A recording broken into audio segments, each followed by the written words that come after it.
you very much, Madam Chairman.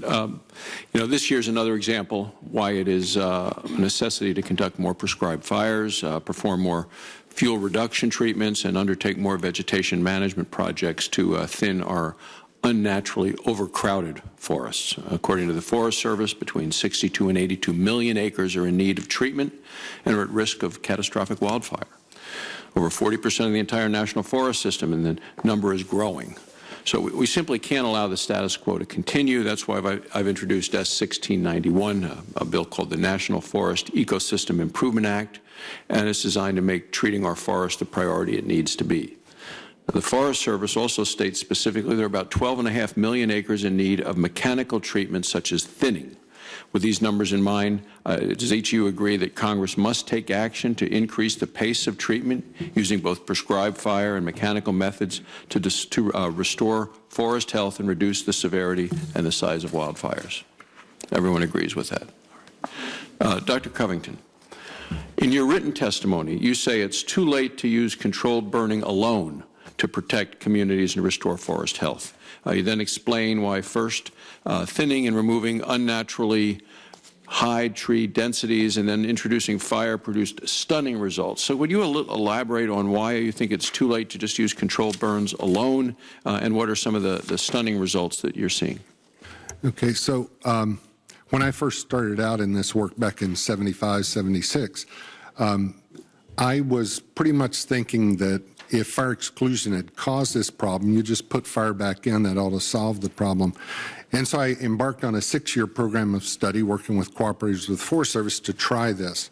And what we found in dense forest of ponderosa pine, which is 95% of the ponderosa pine type, is that we could not develop a safe prescription. On several circumstances, we had fires get into the canopy, become independent crown fires, and fortunately we had enough suppression force around to knock them down again. But I was on the verge of becoming the shortest-lived professor in the School of Forestry. I would have been fired if we'd burned up the San Francisco peaks from those early experiments.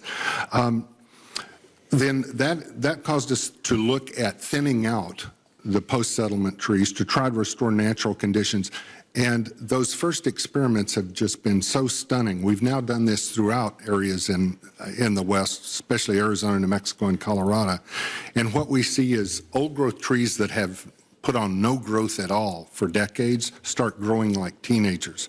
We see abundant grass production and wildflower production in the story, a tremendous blossoming of birds, songbirds, butterflies, and everything. So every aspect that we look at of forest health shows that these work.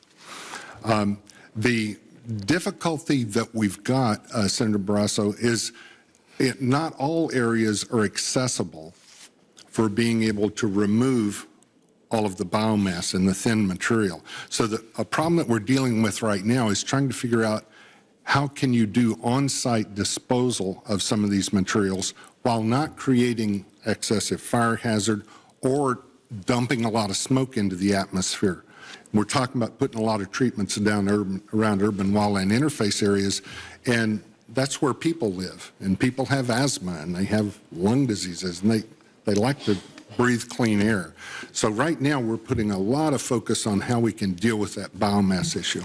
Could you, in terms of this wildland-urban interface that you just made reference to, you also write about the reduced megafire potential when treatments in all high-risk areas were performed versus treatments only in the wildland-urban interface. So why are the risks of the megafires reduced when treatments not limited to around the communities only, but also treating the greater landscape as a whole?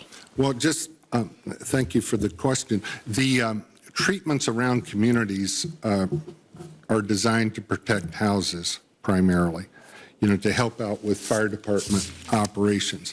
When you're talking about mega fires across the landscape, that's only 5% or less of the landscape in most circumstances. In the backcountry is where we have our natural resource values, the watershed function, biological diversity, wildlife, recreation opportunities, and so on. So I don't think anyone wants just the houses in burned over landscapes. I had one study area over in Los Alamos back with the Cerro Grande fire. This one elderly couple had a brick home there. They had cleared out around their house. It survived the Cerro Grande fire. They got smoke damage payments. All the houses around them burned, but they didn't want to live in a burned over landscape. Out back, you know, from their door was a wonderful little canyon that just burned to a crisp, killed all the old growth trees. And ironically, on their property, there was an old growth tree that had been labeled in Forest Service research in 1911. It was 480 years old, that had survived. It had fire scars on it. It had survived 40, 50 fires. And then in that one fire, it burned up. So most people that are living in this country don't want their cabin or their house or their subdivision in a burned over landscape. So we got to look at it in the whole habitat point of view, I think. Thank you. Thank you, Madam Chairman.